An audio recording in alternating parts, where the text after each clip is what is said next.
Matt, it's hard to make that argument when you've got the Prime Minister right now standing with Mark McGowan, who's still locked up his state. So to say there's this contrast between Anthony Albanese and the Prime Minister, I think is a bit difficult. But I just want to take you back to these text messages from Barnaby, Joyce. I think this is a little bit different I think this is something that does speak to a lot of people who might be wondering, how can you have Prime Minister and a Deputy who have a relationship that seems to be toxic, where the Deputy says the Prime Minister is a liar? That's a big statement to be making.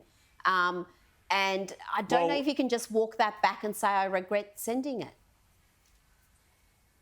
Well, Rita, we actually are, and I think people understand, we're in a coalition in Canberra. We're Liberal and National parties, and so the Prime Minister and the Deputy Prime Minister are from different parties. And quite often we do have very robust discussions between each other. And it's not unusual for politicians to sometimes, and human beings, let's say, probably the most common thing to be done is you slag off about your boss or your colleagues from time to time, and you don't think you probably shouldn't do it, but it happens. I mean, in terms of the electoral impacts of this, Rita, I mean, only a few months before the 2004 election, John Howard was called a lying rodent by a colleague, and he went on to win that election and smashed it. I really don't think this is a major issue for people. People care about their living costs. People care about their job. People care about the national security of our country, especially given what is going around in the Ukraine and what China's doing with Russia, etc. That's what we've got to focus on. And if we focus on that, we will do very well. And I'm confident people will reject a Labor Green government who wants to mandate air conditioning and calling landlords bludgers. That's not the team that people want. If the fallout from this isn't wrapped up quickly and it becomes a significant issue, and Barnaby Joyce again offers to resign and it's accepted, would you step up if there is a vacancy at the top and within the Nationals? Would you put your hand up? No, I'm not interested in doing that. I mean, I get asked this question all the time, but I love what I'm doing. I love being a senator for Queensland, and I love coming on your show, The Outsiders, and I think I play a role pushing this agenda. And yes, look, Rita, we're not perfect, right? Or a lot of people out there are going to have disagreements with us, but there's no one like me in the Labor Party pushing back against this stuff. There's no one in the Labor Party forcefully defending the coal industries, the gas industries, and people like me in our team, like Michelle Landry here in Central Queensland, Colin Boyce is running for Flynn down in Gladstone. We've got a team of people, Keith Pitt, the Resources Minister, people who are defending this country and what's right and want to take us back to manufacturing things and defend our nation. That's what's important, and I'm proud to be part of that team.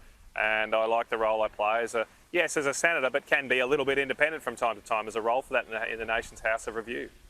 Matt, you've withstood the blowtorch of Rita and James superbly, as always, as only you know how to.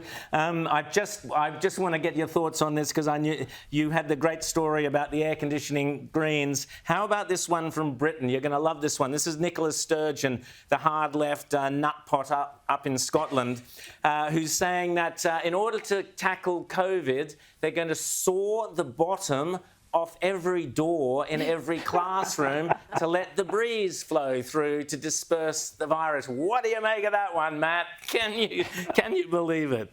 I don't know what they're smoking up there in the Highlands, but let's not hope it doesn't come down here.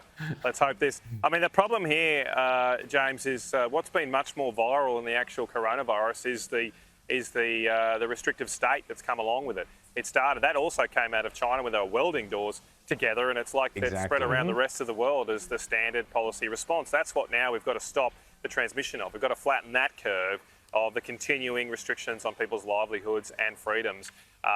We've got the vaccines. Omicron is very mild in comparison to the previous strains. We have got to get back to normal here. And if I can end on my favourite crazy things do come out of Scotland, because it was also out of Scotland that their local health system suggested that to tackle climate change, mothers in labour should not be taking gas, should not be having laughing gas because of its fossil fuels and climate change impact. And I can just imagine being in the delivery room and telling your wife, look, honey, I know it's tough, but we've got to think of the planet. I mean, these guys are insane. And this is why we cannot afford a Labor Green government. We could go run on with this rubbish.